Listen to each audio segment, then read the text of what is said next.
c'est depuis 1963, plus de 23 chefs d'État ont perdu la vie en pleine fonction. Leur destin brisé par les événements tragiques qui ont bouleversé le continent. Que s'est-il réellement passé? Quels ont été les enjeux et les répercussions de ces disparitions brutales? Salut! Dans cette vidéo, nous allons explorer les événements marquants pour comprendre l'histoire derrière chaque assassinat qui a laissé une empreinte indélébile sur l'Afrique. Numéro 25, Idriss Déby, 20 avril 2021. Idriss Déby, président du Tchad, meurt sur le champ de bataille lors d'une offensive contre les rebelles. Sa mort met en évidence les tensions dans la région du Sahel et la fragilité du régime autoritaire dans des zones de conflit. Numéro 24, Muammar Kadhafi, 20 octobre 2011. Muammar Kadhafi est capturé, lynché, tué à Sirte après des mois de guerre civile à l'intervention de l'OTAN. Sa mort symbolise la chute d'un régime autoritaire et le début d'un chaos prolongé en Libye. Numéro 23, João Bernardo Vieira, 2 mars 2009. João Bernardo Vieira, président de la Guinée-Bissau, est tué à son domicile en représailles à un attentat contre le chef d'état-major des armées. Cet assassinat met en lumière le conflit interne exacerbé par le trafic et les ingérences extérieures. Numéro 22, Laurent Désiré Kabila, 16 janvier 2001. Laurent Désiré Kabila, président de la République démocratique du Congo, est assassiné dans son bureau par un garde du corps. La transition qui suit sa mort reste l'une des plus énigmatiques de l'histoire du Congo. Numéro 21, Ibrahim Barré Maïna Sara, 9 avril 1999. Ibrahim Barré Maïna Sara, président du Niger, est abattu par sa propre garde présidentielle sur une base militaire. Son assassinat illustre l'instabilité du régime militaire. Numéro 20. Cyprien Taryamira, 6 avril 1994. Cyprien Taryamira, président du Burundi, est tué dans le même attentat que Juvenal Habyarimana, exacerbant les tensions ethniques dans la région du Grand Lac. Numéro 19, Juvenal Habyarimana, 6 avril 1994. Juvenal Habyarimana, président du Rwanda, est tué dans un attentat contre son avion. Cet événement tragique déclenche le génocide rwandais qui fera des centaines de milliers de victimes. Numéro 18, Melchior Ndadaye, 21 octobre 1993. Melchior Ndadaye, premier président démocratiquement élu du Burundi, est tué lors d'un coup d'État. Sa mort déclenche une guerre civile sanglante qui plongera le pays dans le chaos pendant plus de 15 ans. Numéro 17, Mohamed Boudiaf. Mohamed Boudiaf, homme d'État algérien, il dirige le comité de l'État du 16 janvier 1992 au 29 juin 1992. Il est assassiné lors d'une conférence à Annaba le 29 juin 1992, marquant une perte tragique pour l'Algérie. Numéro 16, Samuel Kanyom Doué, 9 septembre 1990. Samuel Doué est capturé et torturé à mort par des forces rebelles lors de la guerre civile libérienne. Son assassinat filmé et largement diffusé symbolise l'effondrement d'un régime autoritaire et les horreurs de la guerre. Numéro 15, Ahmed Abdallah, 26 novembre 1989. Ahmed Abdallah, président des Comores, est tué par des mercenaires dans un contexte marqué par des luttes de pouvoir et des ingérences externes. Numéro 14, Thomas Sankara, 15 octobre 1987. Thomas Sankara, figure emblématique du panafricanisme et du progressisme, est assassiné par Blaise Compaoré, son ancien allié. Ce meurtre brutal met fin à une révolution ambitieuse pour transformer le Burkina Faso et défaire le néocolonialisme.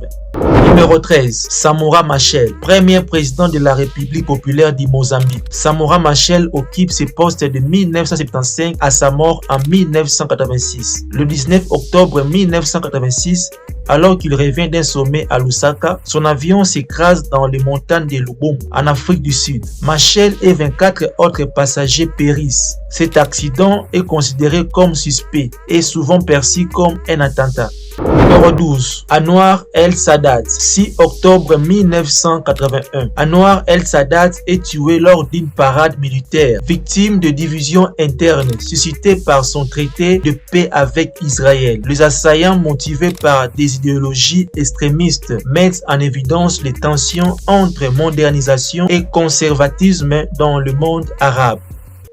Numéro 11. William Richard Tolbert, 12 avril 1980. William Richard Tolbert, président du Libéria, est tué dans sa résidence par des soldats dirigés par Samuel Doe. Cet événement marque un tournant dans l'histoire du Libéria, mettant fin au règne de descendants des Américains et plongeant les pays dans une instabilité prolongée. Numéro 10. Ali Swali, 13 mai 1978. Ali Swali, leader progressiste des Comores, est assassiné par le régime militaire après un coup d'État orchestré par Bob Denard. Son meurtre marque la fin brutale d'un homme qui avait tenté de moderniser les Comores dans un contexte de conflits sociopolitiques complexes.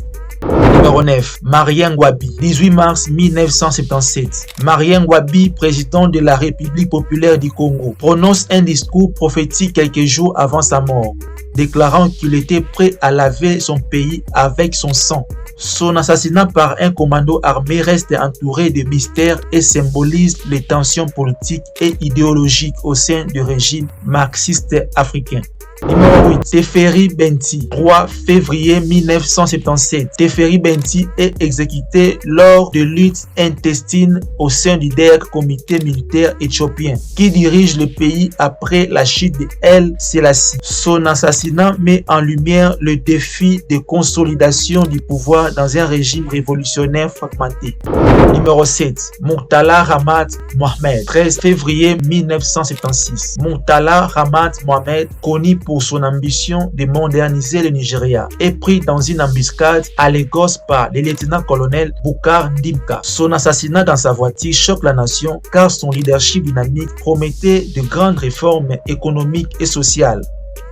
Numéro 6. François Tombalbaye, 13 avril 1975. François Tombalbaye, autocrate tchadien, est tué lors d'un coup d'état militaire après avoir suscité un mécontentement croissant par ses politiques autoritaires et ses réformes impopulaires. La fin tragique de Tombalbaye reflète le défi du leadership dans une région marquée par des tensions ethniques et géopolitiques.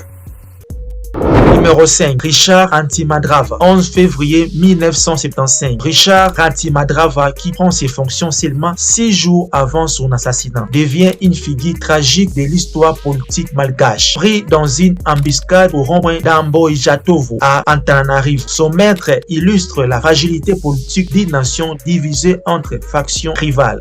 Numéro 4. Abed Amani Karoum, 7 avril 1972. Abed Amani Karoum, premier président de Zanzibar, est assassiné dans le quartier de Stone Town alors qu'il dirige une île en pleine mutation après la révolution de 1964. Ce meurtre, attribué à des rivalités politiques internes, met en lumière les fractures sociales des Zanzibar exacerbées par les tensions ethniques entre Africains et Arabes.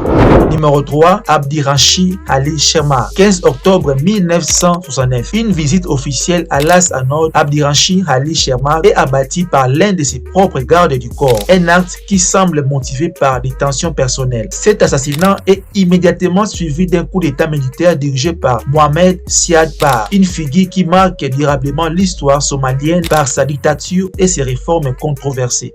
Numéro 2. Aguiyi Ironsi, 29 juillet 1966. À l'aube de l'unification nationale du Nigeria, le général Aguiyi Ironsi est confronté à des tensions ethniques violentes dues à sa centralisation du pouvoir. Le contre-coup d'état qui mène à son assassinat est marqué par des divisions entre les régions du Nord et du Sud. Capturé à Ibanda, Ironsi est brutalement tué. Un événement qui plonge le pays dans le chaos et annonce la guerre du Biafra. Numéro 1. Sylvanus Olympio, 13 janvier 1963. Le premier président de la République togolaise, Sylvanus Olympio, est assassiné dans la nuit du 12 au 13 janvier 1963 alors qu'il cherche refuge à l'ambassade américaine à Lomé. Le coup d'État est orchestré par des soldats mécontents, notamment Nassimbe et Yadema, qui reprochent à Olympio son refus de les intégrer dans l'armée nationale après l'indépendance. La mort d'Olympio est symbolique. Elle marque le premier coup d'État dans un pays africain francophone indépendant et souligne les défis de jeunes nations dans la construction d'institutions durables. Comme vous venez de remarquer, l'Afrique a enregistré plusieurs cas d'assassinat. Plusieurs présidents ont connu la mort au cours de leur mandat, au cours de leur fonction. Et la question serait de savoir pourquoi l'Afrique compte-t-elle, enregistre-t-elle plusieurs coups d'État par rapport aux autres continents. À l'occurrence, l'Europe qui compte moins de coups d'État par rapport en Afrique.